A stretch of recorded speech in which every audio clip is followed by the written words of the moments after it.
دیکھتے ہیں کہ معاشرے کے اندر کچھ لوگ ہمیں ایسے ملتے ہیں جو ہر معاملے میں بعض چیزوں میں شدت کرنے کے عادی ہو جاتے ہیں.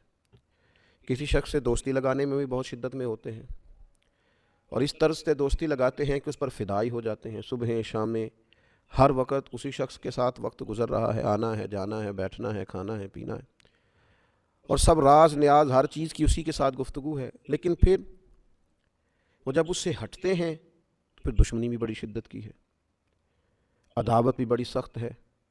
اب اس کے خلاف جو گفتگو ہے وہ بھی بڑی خطرناک ہے. کچھ لوگ معاشرے کے اندر ہمیں ایسے ملتے ہیں کہ جب وہ کسی شخص کی تعریف کرنے لگتے ہیں تو پھر بھی پورے مبالغے سے کرتے ہیں معاذ اللہ، اور تنقید کرنے لگتے ہیں تو پھر بھی میزان اور ترازو اپنے ہاتھ سے چھوڑ دیتے ہیں. ایسی سطح پہ اتر آتے ہیں جو اخلاقی طور پر ٹھیک نہیں ہوتی.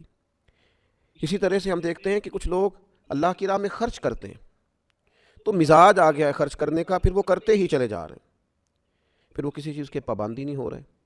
اور اگر کسی موقع پر آ کر ان کی طبیعت کے اندر رکنے کا خیال آیا ہے تو پھر وہ معاذ اللہ بالکل ہی اپنا ہاتھ روک لیتے ہیں. تو شریعت نے اس مزاج کو پسند نہیں کیا. ارشاد فرمایا والذین اذا انفقوا، وہ لوگ جو خرچ کرتے ہیں اللہ کی راہ میں تو کیا کرتے ہیں؟ لم یسرفوا، حد سے نہیں بڑھتے، ولم یقتروا، اور تنگی نہیں کرتے. نہ اسراف کرتے ہیں بہت زیادہ اور نہ تنگی کرتے ہیں. وکان بین ذالک قواما، بلکہ ان دونوں کے درمیان اعتدال سے رہتے ہیں، درمیانہ رستہ اختیار کرتے ہیں. یہ دین کا پسندیدہ امر ہے کہ آپ معتدل وقت گزاریں، کسی بھی معاملے میں انتہا پسند نہ ہو، شدت پر نہ جائیں. آپ دیکھیے اسلام تو کہتا ہے کہ عبادت بھی اعتدال کے ساتھ کرو. نبی کریم صلی اللہ تعالیٰ علیہ وسلم نے صحابہ سے فرمایا میں تم سب سے زیادہ اللہ کو جانتا ہوں اور تم سب سے زیادہ رب سے ڈرتا ہوں. رات کو عبادت بھی کرتا ہوں، آرام بھی کرتا ہوں، میں روزہ بھی رکھتا ہوں، افطار بھی کرتا ہوں. حضور نے صوم وصال رکھنے سے، ہر روز روزے رکھنے سے منع کیا صحابہ کو. فرمایا ایک دن رکھ لو، ایک دن چھوڑ لو اگر تم نے نفل روزہ رکھنا ہے. تو اپنی زندگی سے اعتدال کو ختم نہ کریں. بڑی جلدی کسی کے قائل ہو جانا اور پھر بڑی جلدی اس کے مخالف ہو جانا، بڑی جلدی دعوی محبت کرنا اور بڑی جلدی جملوں کو نفرت میں بدل لینا، بڑی جلدی کسی کی تعریفوں کے پل باندھنا اور بڑی جلدی اسی شخص کے بارے میں انداز تنقید والا اختیار کرنا کورے ورک کتاب نہیں ہوندے، پتھر دل گلاب نہیں ہوندے. سجنا پہلا ہی سوچ کے لائیے پھر یارہ نال حساب نہیں ہوندے.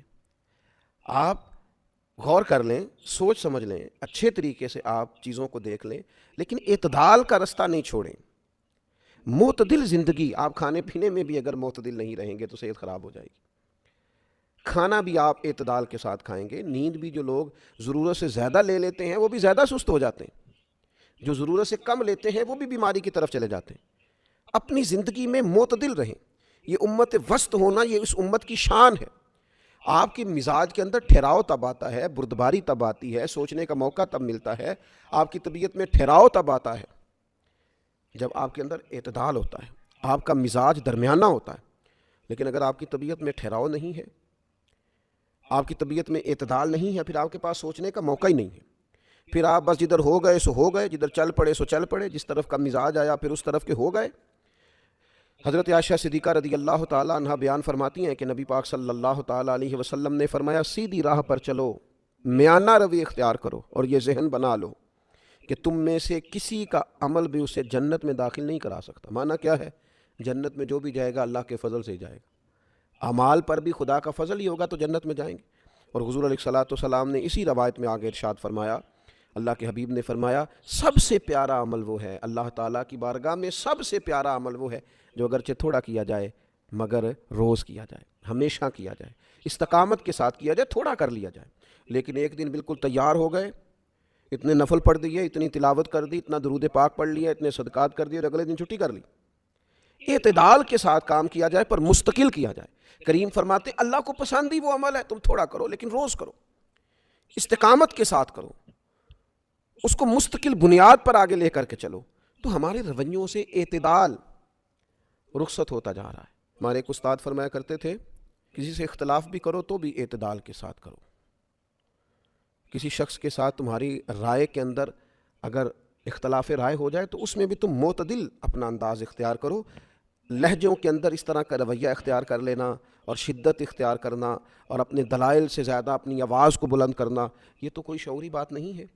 آپ معتدل طریقے سے طرز زندگی اختیار کریں، اعتدال کے ساتھ اپنے وقت کو گزاریں، معتدل رہیں۔ اللہ کے پیارے رسول صلی اللہ تعالیٰ علیہ وآلہ وسلم نے ہمیں زندگی پوری گزارنے کا جو نسخہ ارشاد فرمایا ہے، جس کے اندر انسان بڑے اچھے طریقے سے اپنے معاملات کو سمیٹ سکتا ہے، بقدر کفایت اللہ کے دیے ہوئے رزق سے وہ وقت گزار سکتا ہے، اس کے لیے بھی نبی پاک علیہ الصلوۃ والسلام نے ہمیں نسخہ ارشاد فرمایا۔ حضرت عبداللہ ابن عباس رضی اللہ تعالیٰ عنہ اس حدیث کے راوی ہیں، نبی کریم صلی اللہ تعالیٰ علیہ وسلم نے فرمایا، اعتدال اور میانہ روی اختیار کرنے والا کبھی مفلس بھی نہیں ہوتا اور محتاج بھی نہیں ہوتا، کیونکہ وہ درمیانی راہ چل رہا ہے، نہ افلاس کی طرف گیا ہے نہ وہ کسی کا محتاج ہوا ہے۔ لیکن جو لوگ معتدل نہیں ہوتے، بس لٹا دیا سو لٹا دیا، جتنے بھی فیصلے ہیں جذباتی ہیں، بس جس نے بھی کان میں کوئی ہوا بھر دی اسی کے ساتھ ہو لی، جس شخص نے بھی تھوڑا سا اپنے حق میں مائل کر لیا بس اس پر فدائی ہو گئے، جس طرف کا رخ آ گیا بس اس طرف ہو گئے، سوچنے سمجھنے پرکھنے غور کرنے کی صلاحیت ہی نہیں رکھتے، چیزوں کو اصل پر ہی نہیں لیتے، بس ذرا سا غصہ آ گیا تو اتنی شدت کر دی بچے پر۔ وہ بعض لوگوں کو اگر کہا جائے نا، بعض اساتذہ اللہ ماشاء اللہ، بھئی آپ طالب علموں پر سختی نہیں کر رہے، بہت نرمی آپ نے کر دی، تو جناب پھر تو وہ صبح شام صرف سختی پہ ہی ہے، پھر تو آپ اٹھے کیوں ہیں، بیٹھے کیوں ہیں، یہاں کھڑے کیوں ہیں، یہاں آپ نے دیکھا کیوں ہے، ہر لحظہ ہی سختی۔